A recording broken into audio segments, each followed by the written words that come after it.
Nós vamos estudar nesta noite o capítulo de número 11, mas para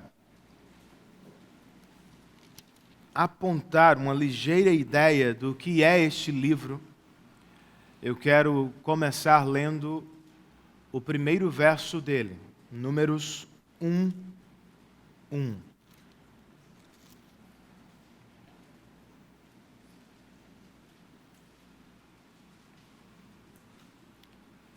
Você conhece Patos, a nossa capital do sertão? Bem, alguém já disse que o sol mora por lá. Eu não sei se é verdade, irmãos, mas certamente esta é a sensação em alguns momentos do ano, não é, Mariquinha? É quente. De acordo com um presbítero que vive na cidade, Patos só tem 3 estações: quente, muito quente e insuportável. De fato, se você é de fora, a experiência de estar em Patos pode realmente ser insuportável. Talvez seja por isso que eu encontrei um amigo de João Pessoa por lá, usando protetor solar no rosto e vestindo um sobretudo inglês. Vai entender. Em Patos. Eu quis gritar com ele, mas eu percebi que para ele a experiência parecia insuportável. Não é assim que a vida fica às vezes, irmãos? Insuportável também. Problemas, situações surgem. E de repente elas são pesadas demais sobre os nossos ombros. Você se pega pensando, se perguntando, será que vou suportar tudo isso? Mas você não tem escolha. Você é obrigado a carregar alguns fardos. Em outros momentos, porém, eu acho que nós temos escolha. A vida não precisa, irmãos, ser insuportável o tempo todo. Nenhum cristão deveria viver em um deserto espiritual a vida inteira. Infelizmente, é o que preferimos às vezes. Vivemos em alguns pecados. Não nos importamos com eles, não lhes damos atenção. São pequenos aparentemente. E nós falamos, pensamos, dizemos coisas do tipo, mas errar é humano. Sim, eu sei. Mas estes pecados, aparentemente pequenos, têm o poder de transformar as nossas vidas em um deserto. Não é o que eu quero para você. Certamente não é o que você pensa sobre o próximo ano. Por isso preparamos esta série de fim de ano. Antes que seja tarde demais, vamos clamar juntos: Senhor, muda as nossas atitudes e tira-nos do deserto em que estamos. Você quer sair? Gostaria de experimentar uma vida cristã mais cheia de vida e alegria no ano que se aproxima? Então vamos falar de pecado, irmãos. Especificamente do pecado da reclamação. Vamos pedir a Deus que Ele nos salve deste pecado. Leiamos o verso 1 do capítulo 1 de Números, o 4º livro das Escrituras.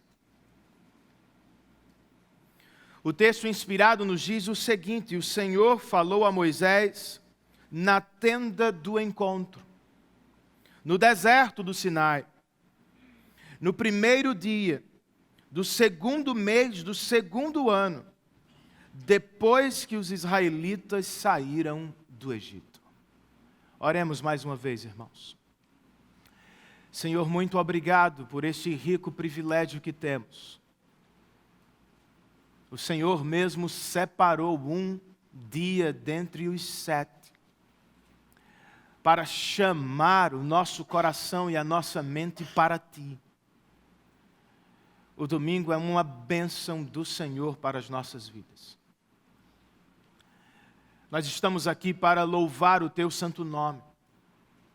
E queremos fazê-lo também enquanto ouvimos a Tua voz. Estamos aqui como o salmista nos ensinou. Queremos guardar a Tua palavra no coração para não pecar contra Ti. Use-a, Senhor, nesta noite. Alcance os lugares mais escondidos do nosso coração. E, por favor, transforme-nos para o louvor da Tua glória e para a alegria dos nossos corações. Carecemos de Tua assistência, ó Espírito Santo. E por ela também nós oramos em nome de Jesus e para a glória dele. Amém.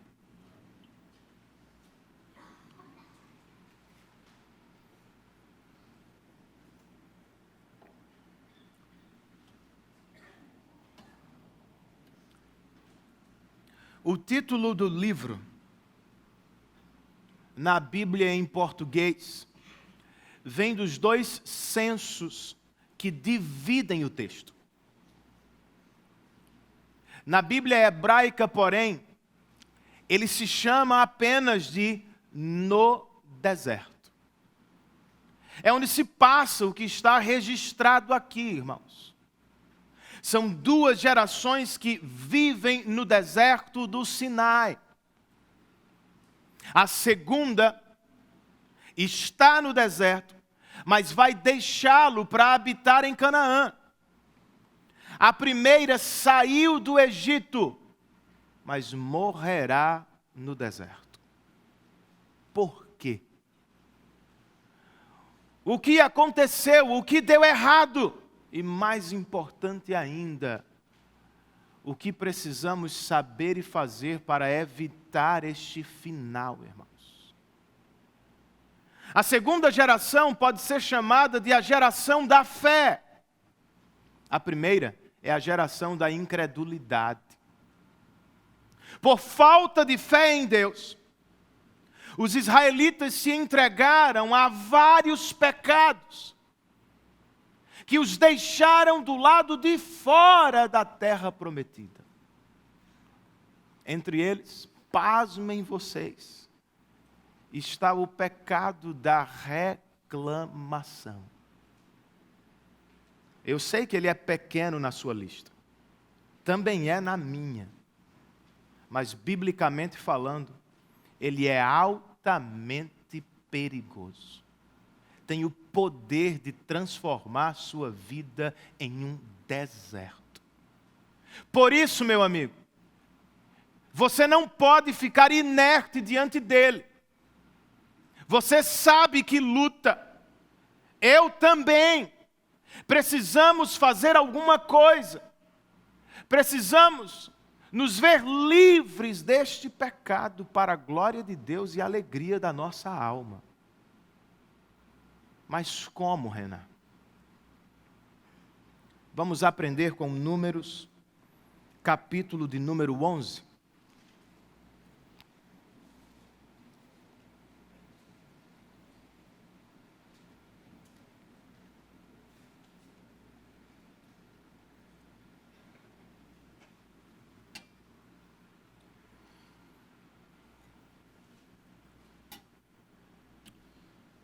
Todos acharam?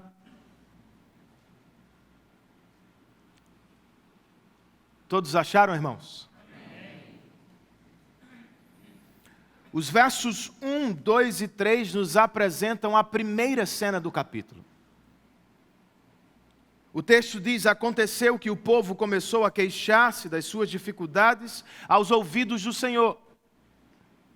Quando ele os ouviu, A sua ira acendeu-se, e fogo da parte do Senhor queimou entre eles e consumiu algumas extremidades do acampamento. Então o povo clamou a Moisés, este orou ao Senhor, e o fogo extinguiu-se. Por isso aquele lugar foi chamado Taberá, porque o fogo da parte do Senhor queimou entre eles. Destes versos eu quero que você note apenas o seguinte: o povo reclamou do deserto. Clima, escassez, estradas, coisas do tipo. Deus ouviu, irmãos, e não gostou. Ele não respondeu com coitadinhos de vocês, estão no deserto, eu vou ajudá-los. Não. Vocês leram. A ira do Senhor se acendeu. Fogo de Deus queimou as extremidades do acampamento, provando o seguinte: Deus não tolera o pecado da murmuração. Moisés, porém, intercedeu pelo povo. Deus ouviu o mediador e extinguiu o fogo. O fogo então cessou. A reclamação dos israelitas, porém, continuou. Verso 4. Um bando de estrangeiros que havia no meio deles encheu-se de gula, e até os próprios israelitas tornaram a queixar-se. Estrangeiros deixaram o Egito com os hebreus, mas no processo nunca se tornaram israelitas, nunca se colocaram sob o senhorio de Yahvé. Por isso eles moravam nas extremidades do acampamento, e não dentro do acampamento, e foi lá onde o fogo do Senhor queimou pela primeira vez.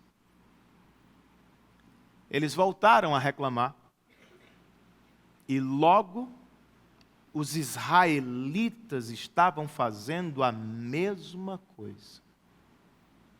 Murmuração, de acordo com este texto, é algo contagioso, irmãos. Mas sobre o que reclamavam os israelitas? Ao final do verso 4 nós temos: e diziam: ah, se tivéssemos carne para comer. Nós nos lembramos dos peixes que comíamos de graça no Egito, e também dos pepinos, das melancias, dos alhos porós, das cebolas e dos alhos. Mas agora perdemos o apetite. Nunca vemos nada a não ser este maná. Percebam, irmãos, ao olhar para o passado, por causa da reclamação, os israelitas estão tratando o Egito como se ele fosse a terra prometida. Curiosamente, no entanto, nada falam da escravidão, dos trabalhos forçados, dos maus tratos. Ao olhar para o presente, são ingratos com o que têm recebido de Deus. O Senhor tem cuidado deles. Há uma nuvem que os cobre de dia. Há uma coluna de fogo que os acompanha de noite. O Senhor envia maná a cada dia. Mas cheios de ingratidão, eles dizem: tu só tens maná. Nos dando a impressão de que se trata de algo ruim. Mas não era assim, irmãos. Sobre o maná, o escritor sagrado nos diz no verso 7, o maná era como semente de coentro e tinha a aparência de resina. O povo saía recolhendo o maná nas redondezas e o moía num moinho manual ou socava-o num pilão. Depois cozinhava o maná e com ele fazia bolos. tinha gosto de bolo amassado com azeite de oliva. Quando o orvalho caía sobre o acampamento à noite, também caía o maná. De acordo com o texto, o maná era atraente e não feio. Era uma dádiva pela qual os israelitas nem trabalhavam, era de graça. E em seu modo de preparação não era monótono, não só havia um jeito de fazer maná, havia vários. E segundo a apreciação de muitos israelitas, era uma delícia, irmãos. Para eles, era como bolo amassado com azeite de oliva. Talvez o equivalente fosse bolo de chocolate belga. O fato é, era bom. Mas percebam o que a reclamação fez com eles. Distorceu a memória e afetou até o paladar. Não é o que ela faz conosco também, irmãos? De repente, o passado é a nossa era dourada. Desprezamos o presente. Não consideramos o que está no futuro. Quando estamos em murmuração, nós nos esquecemos do que Deus fez. Não valorizamos o que Ele está fazendo. Não consideramos o que Ele prometeu fazer. Murmuração não é pouca coisa. Ela é filha da incredulidade, é um pecado direto contra Deus. Reclamar da vida é reclamar de Deus. E vocês viram, Ele leva a sério. Por causa da murmuração, israelitas vão morrer no deserto do Sinai, irmãos. Você acha que Deus mudou? Se seguir reclamando de tudo, do marido, da esposa, dos filhos, do trabalho, do Brasil, da igreja, você vai seguir no deserto em 2020.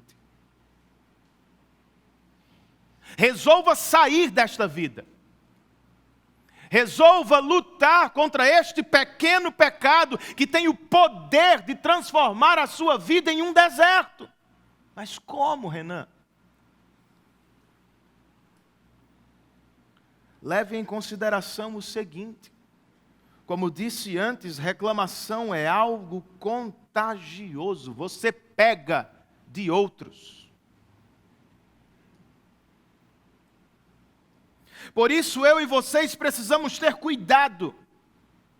Nós precisamos escolher bem com quem vivemos.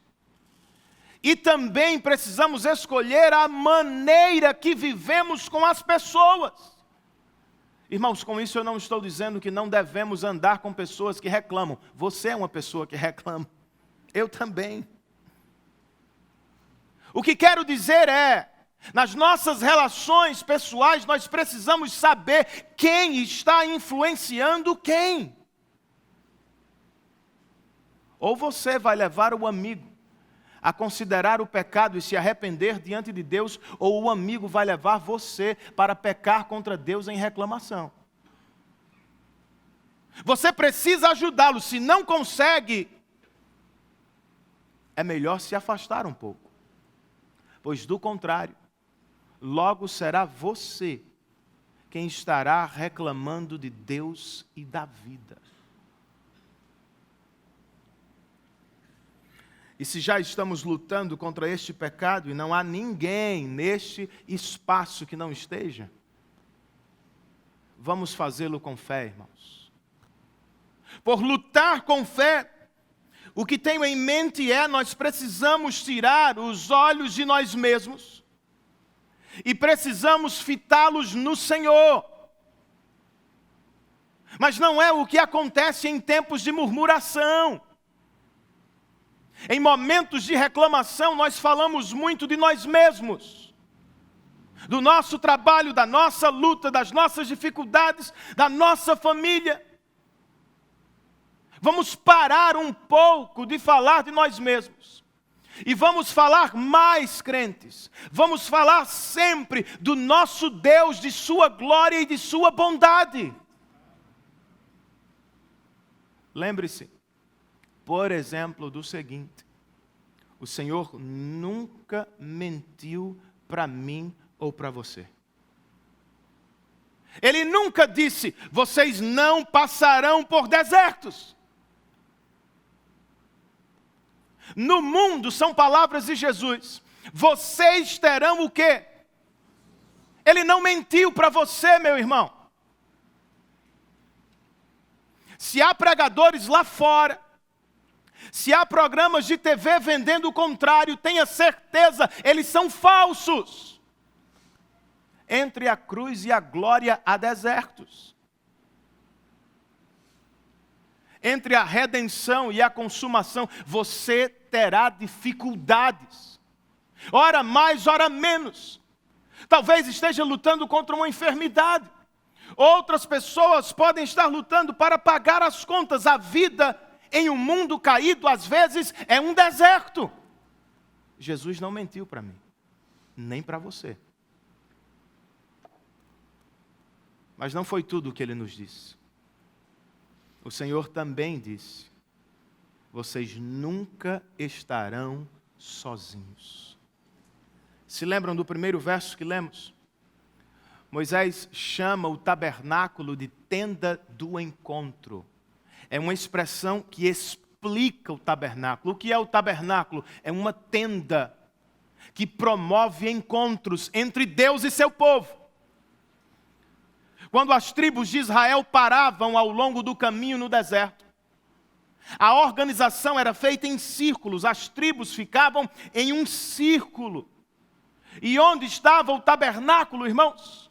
No meio. Moisés não precisava nem falar, todo mundo via: o Senhor está entre nós. Você não ouviu algo parecido de Jesus? Eis que estou convosco todos os dias até a consumação dos séculos. Você pode estar em um deserto, meu amigo. Eu também tenho que passar pelos meus. Mas isto também é verdadeiro: nunca estamos sozinhos. E há outro detalhe que você precisa lembrar: nós estamos a caminho de uma terra prometida, como eles. Esta terra é uma moradia de aluguel, por assim dizer. É um deserto passageiro.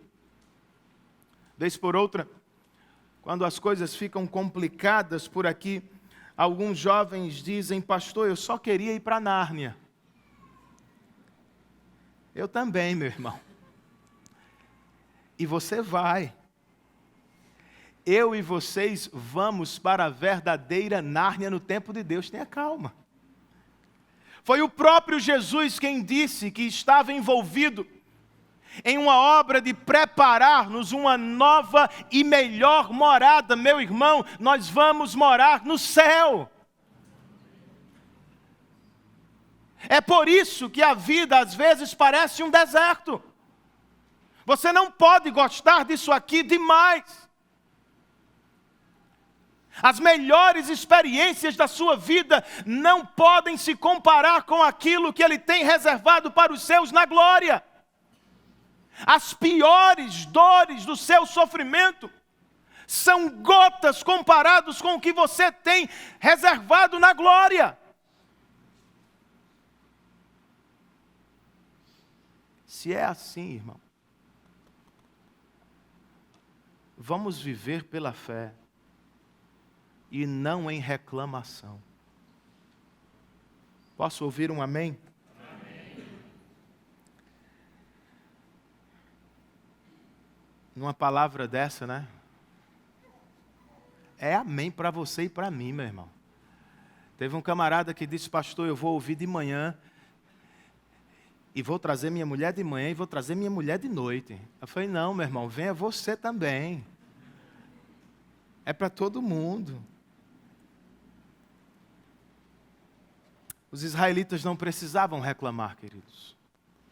Mas era o que faziam. Agora nós precisamos perguntar o seguinte: e Moisés? O pastor de Israel? Será que pastor reclama? O de vocês não. Claro que sim, irmãos. De tão contagioso, até Moisés sofreu com o pecado da murmuração. Verso 10. Enquanto você lê isso, tenha dó de Moisés e tenha misericórdia de mim. Olha o trabalho pastoral às vezes. Está aqui, ó. Grife isso aí, vou orar pelo meu pastor. Moisés ouviu gente de todas as famílias se queixando. Cada uma à entrada de sua tenda. Então acendeu-se a ira do Senhor e isso pareceu mal a Moisés. Imagine a cena. Talvez a expressão gente de todas as famílias seja uma hipérbole, irmãos. Ainda assim a fila parece grande. Constantemente havia pessoas reclamando à porta da casa de Moisés. Eu não aguento isso não, viu, irmão? Já basta de terça a sexta. No caso de Moisés, era todo dia. E gente de todas as famílias de Israel. Não deve ter sido fácil. Por isso, verso 11, ele perguntou ao Senhor: por que trouxeste este mal sobre o teu servo? Foi por não te agradares de mim que colocaste sobre os meus ombros a responsabilidade de todo esse povo? Por acaso fui eu quem o concebeu? Fui eu quem o deu à luz? Por que me pedes para carregá-lo nos braços como uma ama carrega um recém-nascido? Para levá-lo à terra que prometeste sob juramento aos seus antepassados? Onde conseguirei carne para todo esse povo? Eles ficam se queixando contra mim, dizendo, dei-nos carne para comer. Não posso levar todo esse povo sozinho. Essa responsabilidade é grande demais para mim. Se é assim que vais me tratar, mata-me agora mesmo. Se te agradas de mim, não me deixes ver a minha própria ruína.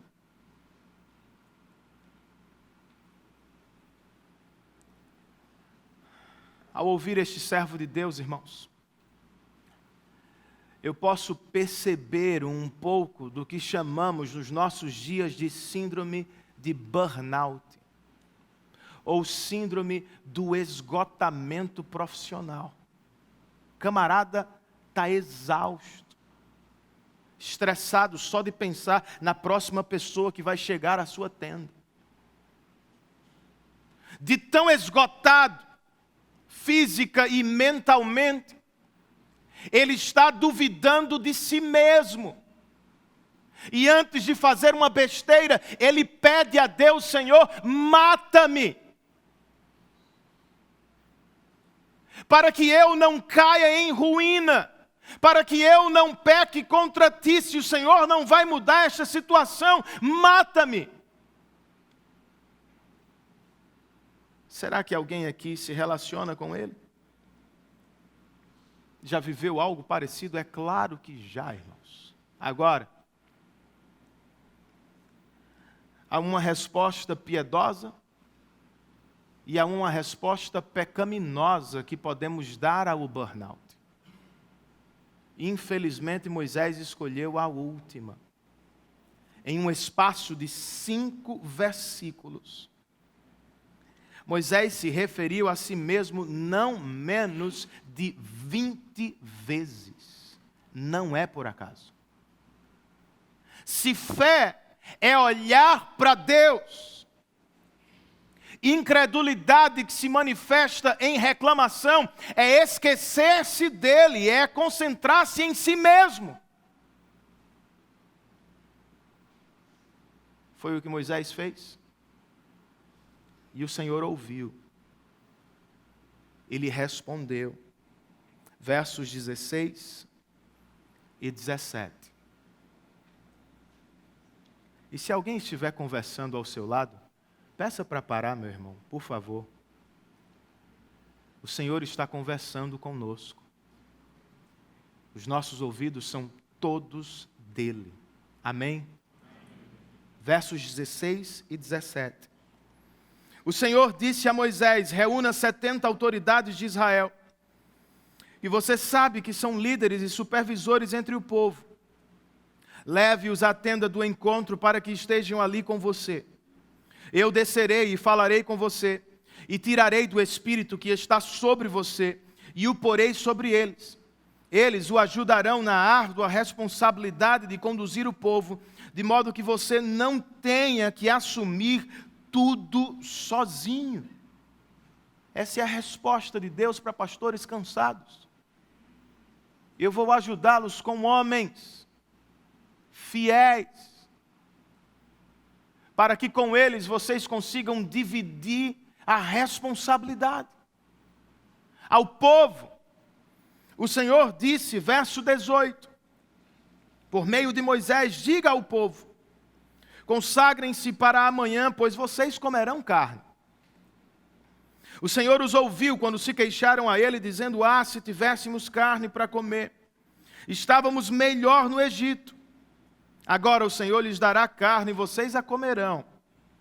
Vocês não comerão carne apenas um dia, ou 2, ou 5, ou 10, ou 20, mas um mês inteiro, até que lhes saia carne pelo nariz, e vocês tenham nojo dela, porque rejeitaram o Senhor, que está no meio de vocês, e se queixaram a ele, dizendo: por que saímos do Egito?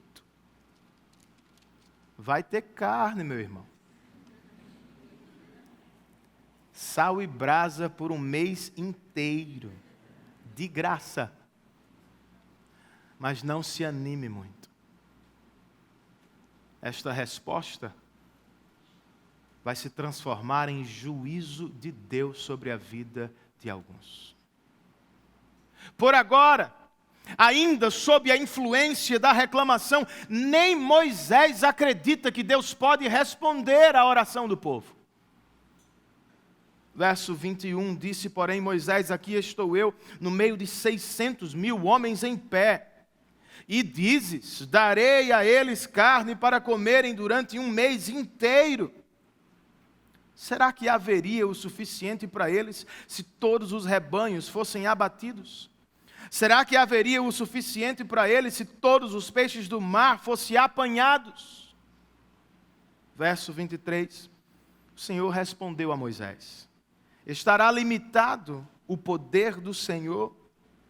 Moisés, agora você verá se a minha palavra se cumprirá ou não. É aqui que alguém deveria ter dito: Moisés, era melhor ter ficado calado. Mas nem sempre nós conseguimos, irmãos. Por mais que quiséssemos, não somos tão diferentes de Moisés. Nós todos também cansamos do trabalho, das demandas e da pressão. Todos nos pegamos mais estressados do que deveria. Nós todos podemos sofrer com esgotamentos físicos ou mentais. Quem nunca passou por algo assim? Mas, de novo, você pode responder ao esgotamento de maneira piedosa ou de maneira pecaminosa. De maneira pecaminosa, você olha apenas para si e se esquece de Deus. Como Moisés, você reclama do povo e desconfia do Senhor. De repente, os filhos, as ovelhas, os colegas de trabalho, Os colegas da faculdade, todos se transformam em fardos. Só lhe trazem problemas. Só pioram a sua vida. Nada fazem para ajudar. Só lhe dão trabalho. Você pensa quando vão aprender, quando vão crescer. E sobre alguns, quando é que vão embora. Em momentos de esgotamento, se você responde de maneira pecaminosa, você se fecha em si mesmo. Você se torna praticamente um egoísta. Se preocupa só com o seu cansaço, com o seu trabalho, com as suas dificuldades, com o seu sofrimento. Todo mundo fica para depois. Você começa a dizer coisas do tipo: já me preocupei com todo mundo, agora eu vou me preocupar comigo mesmo. A família acaba ficando em segundo plano, o trabalho se transforma em inimigo, a igreja se torna um fardo. É como você chegou aqui hoje. Chegou aqui pensando em desistir de tudo. Não é a única alternativa, meu amigo. Diferentemente de Moisés, para a sua salvação circunstancial nesta noite, você pode esquecer-se de si mesmo e concentrar-se apenas no seu Deus. Ou você acha que ele mudou? Ou será que Moisés estava certo? Deus não pode mais alimentar uma multidão?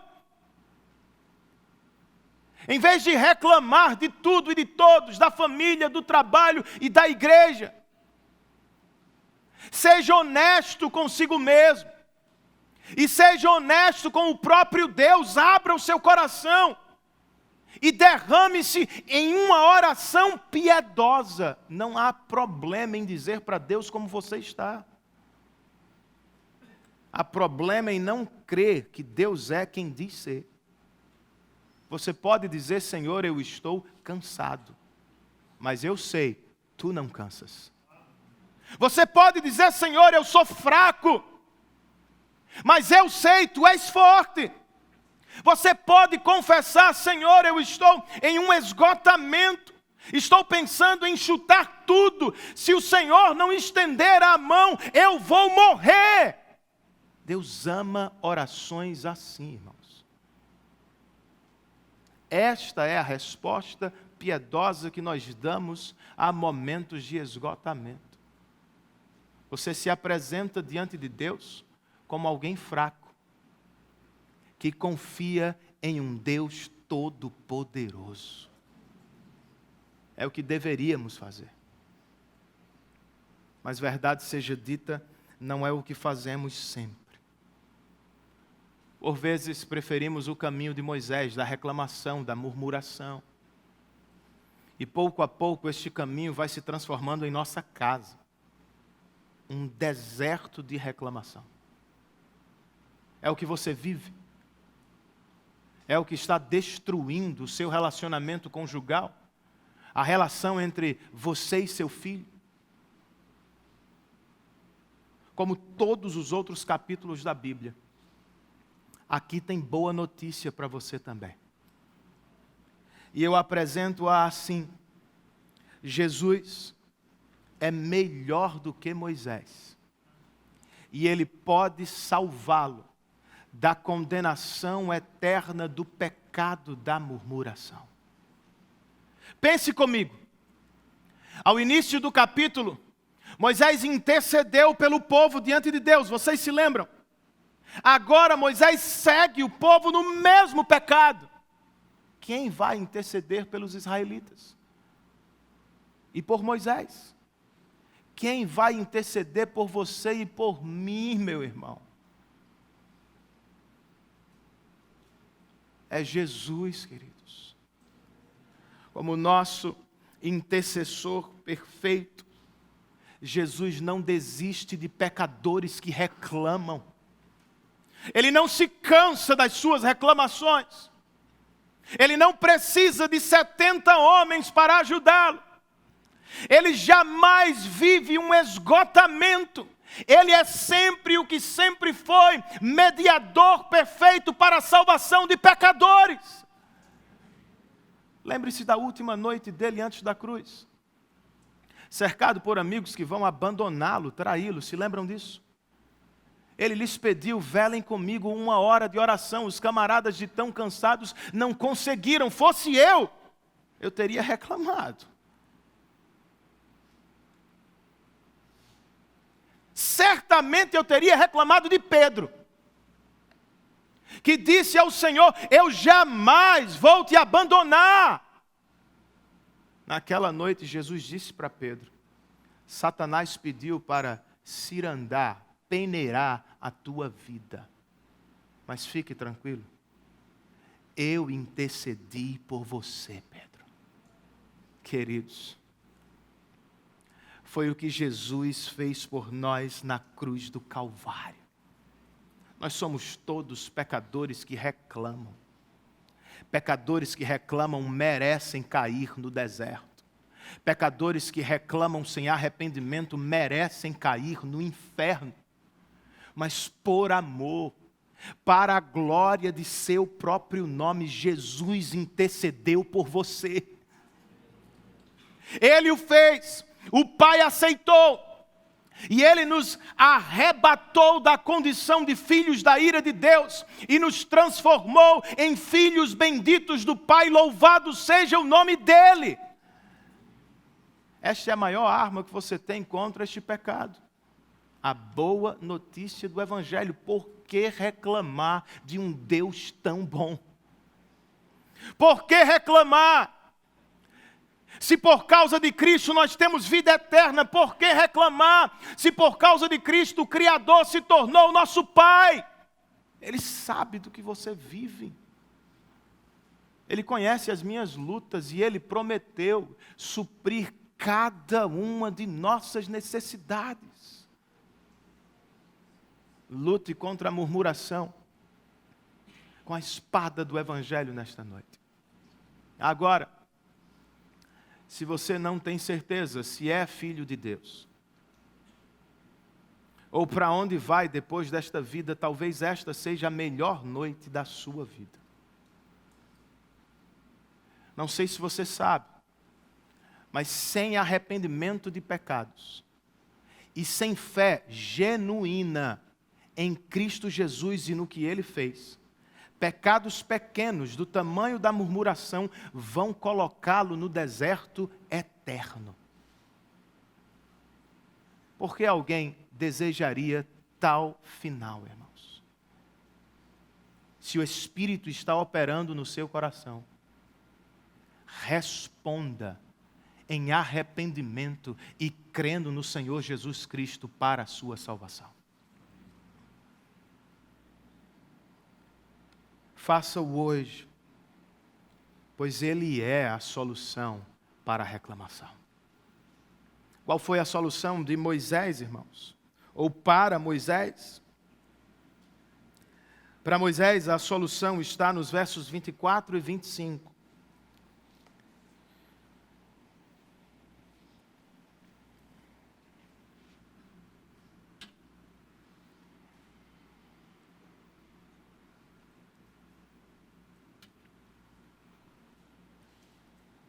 Moisés saiu e contou ao povo o que o Senhor tinha dito. Reuniu 70 autoridades dentre eles e as dispôs ao redor da tenda. O Senhor desceu na nuvem e lhe falou, e tirou do Espírito que estava sobre Moisés e o pôs sobre as 70 autoridades. Quando o Espírito veio sobre elas, profetizaram, mas depois nunca mais tornaram a fazê-lo. Em suma, o Senhor cumpriu com sua palavra, irmãos. Do próprio Espírito deu às 70 autoridades. Moisés nunca mais vai liderar sozinho. As tribos de Israel terão líderes a quem recorrer.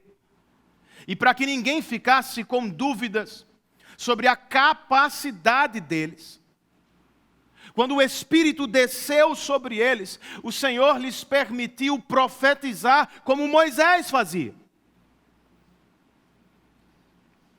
Sobre o que falaram?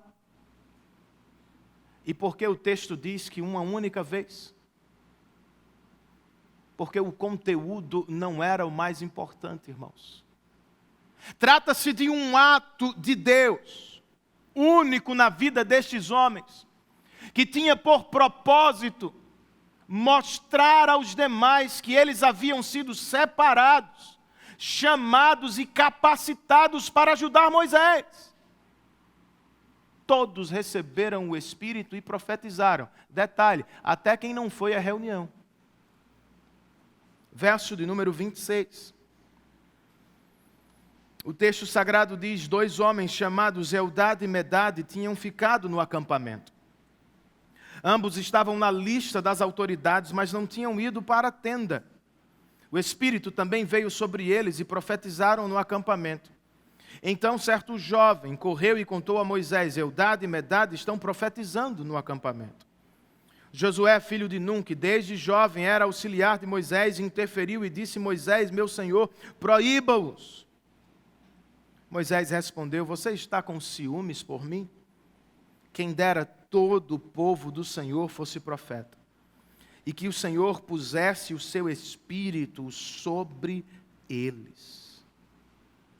Por que Eldade e Medade não foram à reunião? Não sei. Porque Deus deu a eles do seu Espírito também, porque Deus pode fazer mais do que eu e você imaginamos. E porque Moisés não reclamou com eles, não os proibiu seguindo o conselho de Josué, porque ele voltou a falar como crente. Em vez de reclamar de Deus e do povo de Deus, ele disse: eu vou adorar a Deus pelo que ele está fazendo. Quem dera todo o povo fosse profeta. Quem dera o Senhor pusesse do seu Espírito sobre todos os israelitas. Sim, irmãos, Deus pode dar de seu Espírito a todo o seu povo. E Ele também pode alimentar uma multidão. É o que temos a partir do verso de número 31. Depois disso veio um vento da parte do Senhor que trouxe codornizes do mar e as fez cair por todo o acampamento a uma altura de 90 centímetros, espalhando-as em todas as direções num raio de 1 dia de caminhada. Durante todo aquele dia e aquela noite, durante todo o dia seguinte, o povo saiu e recolheu codornizes. Ninguém recolheu menos de 10 barris. Então eles as estenderam para secar ao redor de todo o acampamento. Mas, este verso é super importante. Enquanto a carne ainda estava entre os seus dentes, e antes que a ingerissem, a ira do Senhor acendeu-se contra o povo e ele o feriu com uma praga terrível. Por isso o lugar foi chamado Quibrote Yataavá, porque ali foram enterrados os que tinham sido dominados pela gula. De novo, irmãos, Deus cumpriu com sua palavra. Ele deu aos israelitas a carne pela qual tanto reclamaram. Só que ela não foi bênção. Ela foi maldição para eles. Alguns deles, de barriga cheia, caíram mortos no deserto do Sinai.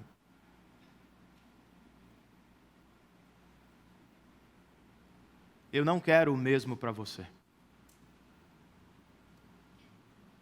Eu não quero o mesmo para minha família, irmãos. Por isso nós precisamos dar atenção a esta mensagem. Tenhamos cuidado com o que estamos pedindo a Deus para o próximo ano. Algumas respostas dele podem nos matar no deserto. Você acha que eu estou exagerando? Pense em Asaf, Salmo 73. Que disse daqueles que recebem tudo o que pedem. Os pés deles vão escorregar. Em breve, quando o Senhor aparecer para julgá-los, eles serão tomados de pavor, cairão. Paulo disse basicamente o mesmo em Romanos 1. Para as pessoas que caminham para o deserto eterno, Paulo disse: o Senhor as entrega às próprias paixões. Receber tudo o que pede não é um bom sinal. Algumas pessoas terão tudo o que sonharam na vida. Vão conquistar o lugar mais alto da carreira. Vão visitar os 4 cantos da terra. Serão prósperas, terão saúde. Serão inteligentes, terão destaque. Mas passarão a eternidade no deserto infernal. Tenha cuidado. Algumas coisas que enchem o seu estômago podem deixar a sua alma vazia. Alguns presentes pelos quais você tem orado podem aproximá-lo apenas do mundo e afastá-los de Deus e de sua igreja. Era melhor não ter tudo. Era melhor se dar por satisfeito só com o que o Senhor permite. Agora, um dos pontos altos deste texto. Por que Moisés não recebeu o mesmo tratamento? Ele também pecou como os demais, não pecou? Reclamou, murmurou, seguiu o povo. Mas ele não caiu com aqueles que reclamaram porque ele era melhor do que o povo. Não, irmãos. A salvação de Moisés não está nele mesmo. A salvação de Moisés está no Senhor. Por graça, Deus o escolheu. Por graça, Deus o poupou de cair no deserto. Espero que você me entenda quando eu uso esta expressão. Esta é a nossa sorte. Nós não somos melhores do que os nossos vizinhos. Aqui só tem pecadores que reclamam. Todos nós reclamamos. E por menor que tenha sido a sua reclamação, por causa dela você merece o juízo de Deus. Por que não o recebeu? Porque eu ainda não caí no deserto, irmãos. Porque nós somos poupados. Graça soberana do nosso Deus. É prerrogativa dele, meu irmão. É direito do Senhor. Foi Ele quem disse: eu terei misericórdia de quem eu quiser ter misericórdia. Eu terei compaixão de quem eu quiser ter compaixão. Você pode ficar inutilmente procurando respostas para a pergunta: por que os israelitas caíram no deserto? Ou você pode estar maravilhado com a pergunta: por que Moisés não caiu no deserto? Percebe o meu movimento? Por que os israelitas caíram no deserto? Porque eles pecaram. Eles foram gulosos. Eles reclamaram. Pecadores são responsáveis por seus atos. Deus não empurrou ninguém. A grande coisa do texto é porque Moisés não caiu tendo feito a mesma coisa. Por graça, irmãos. Incomparável graça, Deus o poupou. É a nossa sorte. Somos todos iguais. Todos pecadores que mereciam o juízo perfeito de Deus. Ele não caiu sobre você, não caiu sobre mim. Cristo recebeu por quê? Graça. Maravilhosa graça. Em vez de tentar perscrutar o ser de Deus, compreender Deus, meu irmão, você é desse tamanho. Por que Deus fez? Por que Deus não faz? Por que Ele elege? Por que Ele deixa? Por quê? Porque, meu irmão, caia de joelhos e adore ao Deus que não tinha razões para escolhê-lo, mas Ele o fez. Você poderia ter caído no deserto.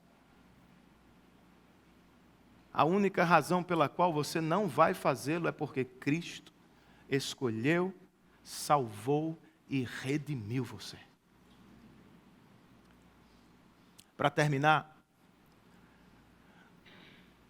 se Moisés pode ser imitado neste texto,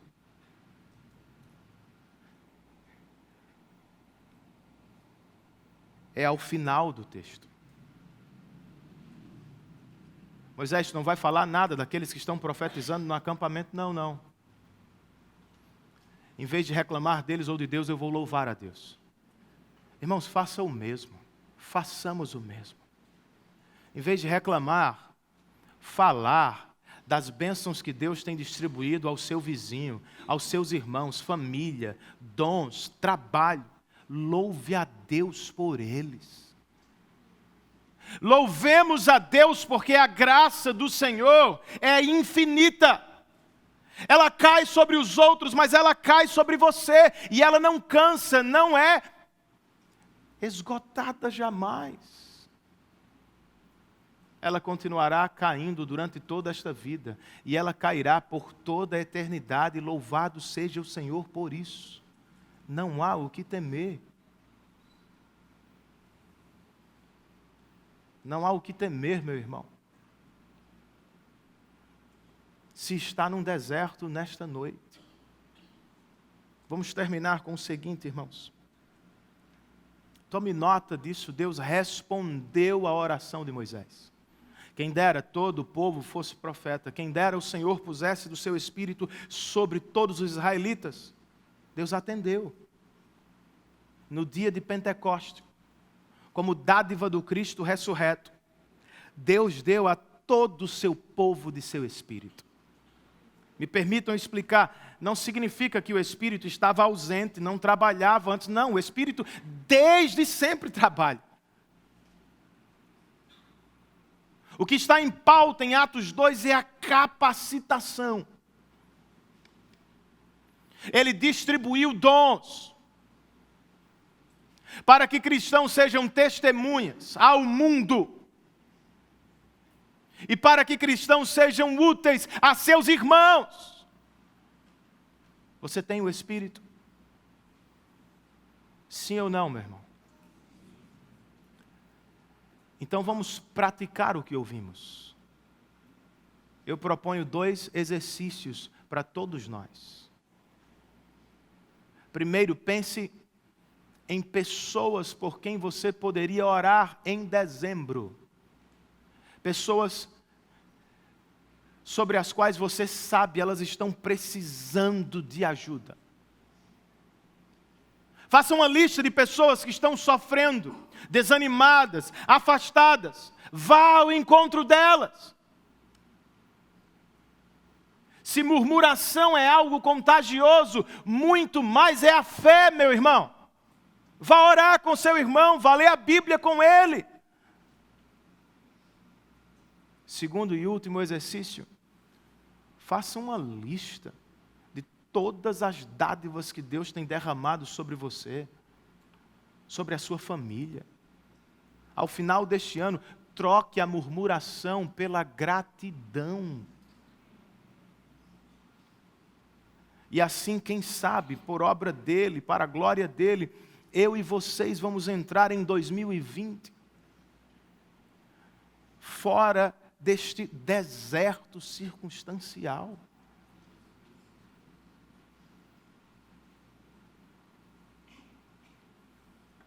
Pensando no que você ouviu, foi tanta coisa, né? Curve a sua cabeça. Feche os seus olhos. Faça uma breve oração.